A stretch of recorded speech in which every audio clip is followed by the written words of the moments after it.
Hey and welcome. Today we are getting into something that I think we've all felt. Why is happiness so hard to hang on to? We're going to dive into the psychology behind why that amazing feeling of joy just seems to, well, fade. And more importantly, what we can actually do about it. So let's just get right to it. You know this feeling, right? You get this incredible rush from something new and exciting. And then, before you know it, it's gone. And you're left just kind of wondering, wait, what happened to that feeling?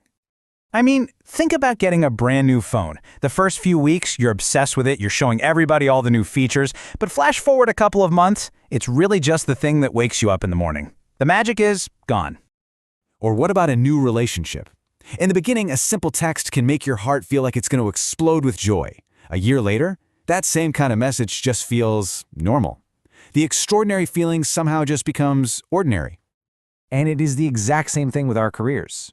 You finally get that big promotion you work so hard for. You feel like you're on top of the world. But give it a few months, and that top of the world feeling just starts to feel like your new normal. So what on earth is going on here?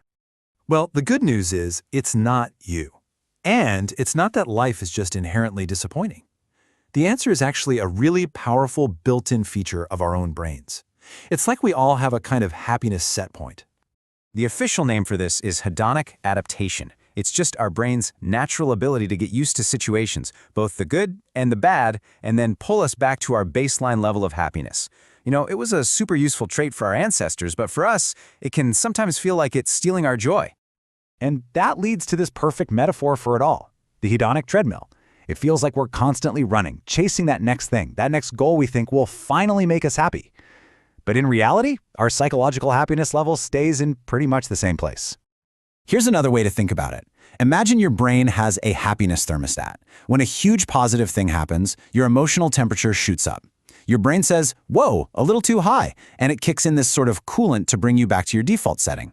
And what's wild is, the same thing happens with negative events. Your brain turns up the heat to lift you out of despair and get you back to that familiar baseline. And if you think this sounds like just a theory, it is backed up by some truly mind-blowing research. Studies have shown that within about a year, lottery winners report being no happier, on average, than they were before they won. And on the flip side, people who suffered devastating accidents often report happiness levels that return surprisingly close to their pre-accident baseline within that same year. Our brains are just incredible at adapting. So let's look at how this plays out in the real world. I bet you're going to recognize some of these stories, either from your own life or maybe from friends. Okay, so you've got the pay raise. Your friend gets this massive salary bump, and they feel like they finally made it. But ask them 3 months later, now they're just focused on the longer hours. Or the dream romance. After wanting to be with someone for ages, you finally get together. It's a fairy tale. A year passes, and you start to wonder if the feeling is gone, when really, your brain has just adapted. And of course, the big career milestone. Hitting that goal feels like a spectacular fireworks show. But just like fireworks, that bright burst of satisfaction fades really, really fast. Okay, I know, this might all sound a little bit bleak. Like, are we just doomed to be on this treadmill forever? No, absolutely not. The science that explains the problem also points us directly to the solution. So let's go through 4 really powerful ways to step off the treadmill. So first, we have to understand where our happiness actually comes from. Research suggests that about 50% of it is just our genetic set point, that thermostat we were talking about, and only about 10% comes from our life circumstances, our income or job title, that kind of stuff. But look at this massive 40% chunk right here. That comes from our intentional activities, our choices and our habits. This is where all our power is. And that is the absolute key takeaway. You can't really change your genetic wiring, but you have an incredible amount of control over that 40%. That's the part of the happiness pie that you can actively shape every single day. And trust me, it is more than enough to make a huge difference. So, how do we actually do that? Well, here are 4 proven anti-treadmill techniques. We're going to look at creating scarcity, practicing gratitude, cultivating micro-surprises, and finding meaning. First up, create scarcity. Now, this one sounds a little counterintuitive, I know, but by intentionally taking something away for a little while, you completely reset your appreciation for it. Try having just 1 day a week without your morning coffee. I promise you, that first cup the next morning is going to taste like the best thing you've ever had. Scarcity is a powerful way to stop taking things for granted. Second, and this is a big one, is to practice gratitude.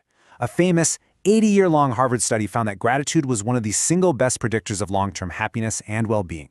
A really simple way to start is to just take 2 minutes before bed and write down 3 small, specific things from your day that you're grateful for. It literally trains your brain to scan the world for positives. Number 3 is to cultivate micro surprises. Our brains are wired to notice what's new and different, which is the perfect weapon against adaptation. So instead of pinning all your hopes on one huge vacation next year, find ways to inject small, frequent, and unexpected joys into your routine. The goal isn't one huge win, but a steady stream of little ones. And finally, our fourth technique, and this is maybe the most profound of them all, find meaning. Activities that connect you to something bigger than yourself, volunteering, creating something, helping someone, they provide a much deeper, more resilient kind of well-being. You see, pleasure fades, but purpose endures. So when you put all of these pieces together, it really creates a fundamental shift in how you see things. It's about letting go of that constant chase for the next big high, and instead learning how to find real joy in the ordinary. I absolutely love this metaphor because it's so true. We spend so much of our lives trying to create this spectacular fireworks show that never ever ends, but that's impossible. The real goal is to light a gentle, steady lamp of contentment and purpose that can light our way every day. And that right there is the ultimate takeaway. The pursuit of constant, non-stop happiness is actually a trap. The true path to a fulfilling life isn't about escaping the ordinary, it's about learning how to find the beauty and the meaning that's already waiting for you right there inside of it. So I'll leave you with this question. It's not about what you're going to do next year or even next week. It's about right now. What is one small, ordinary moment from your day that you will choose to actually notice and truly savor today?